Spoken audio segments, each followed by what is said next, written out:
have been in the dog food business, the peanut butter and jam business, the fisheries business. We had a grocery store. We just terminated business with it's called Zip Car, but it's like a car rental or organization.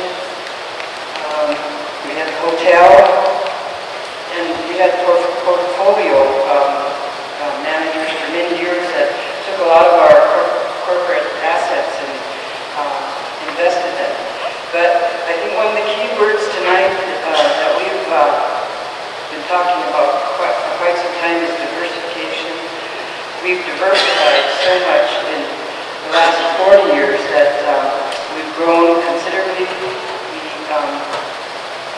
We've grown not only as a corporation in number of shareholders and tribal members, we've grown in our political clout and our status in the community of Alaska.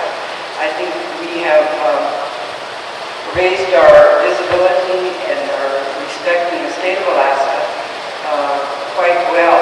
And we did that not by happenstance, but with a lot of thought. We tried to influence the political process, just as I'm sure you do too in your work in the tribe, as well as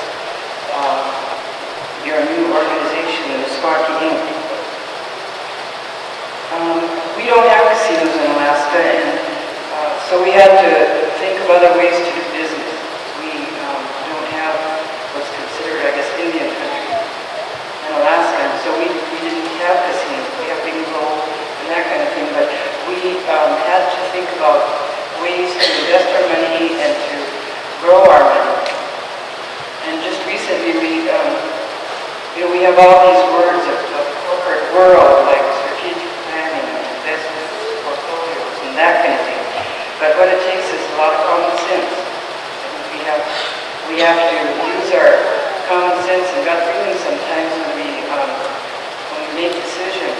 And I think Joe stressed the fact, and also Lance Morgan, that you have people to run your organization, your governing body, the board of directors.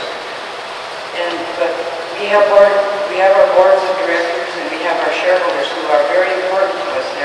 They're your tribal members, our tribal members, and we take a lot of direction from them. We listen to them very closely. When we have our elections for our board of directors, we go to each, about 10 or a dozen of the villages every other year or so. Every year we go to different ones, and we tell about our businesses, and we answer questions, and so we have a conversation with them about our businesses and about the work that we do.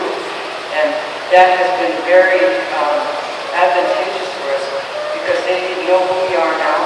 We go to the villages every year, we tell them what we do, and ask for their advice, and we gain a lot of support from the people. And I think that's one of the most important things, is to have the support of your people. To let them know that you're there working for them.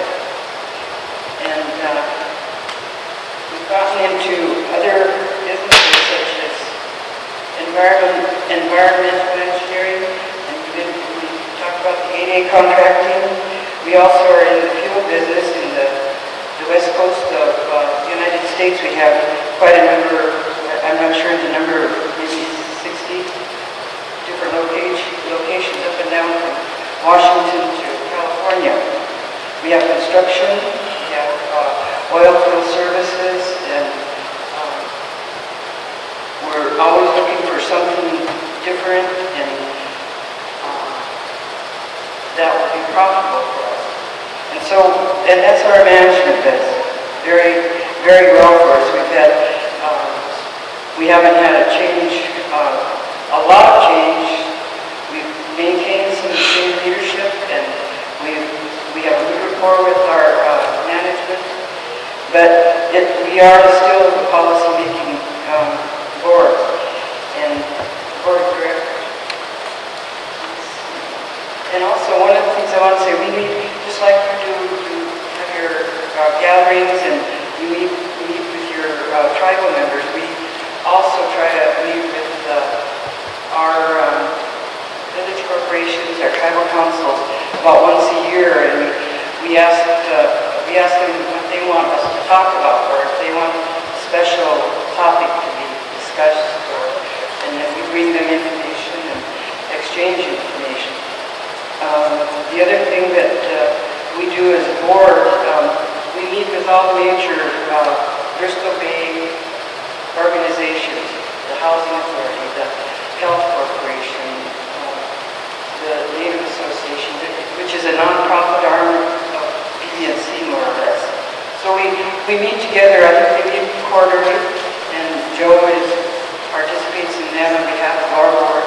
We have board of directors that are also representing BBNC in different aspects around the state. So we're very visible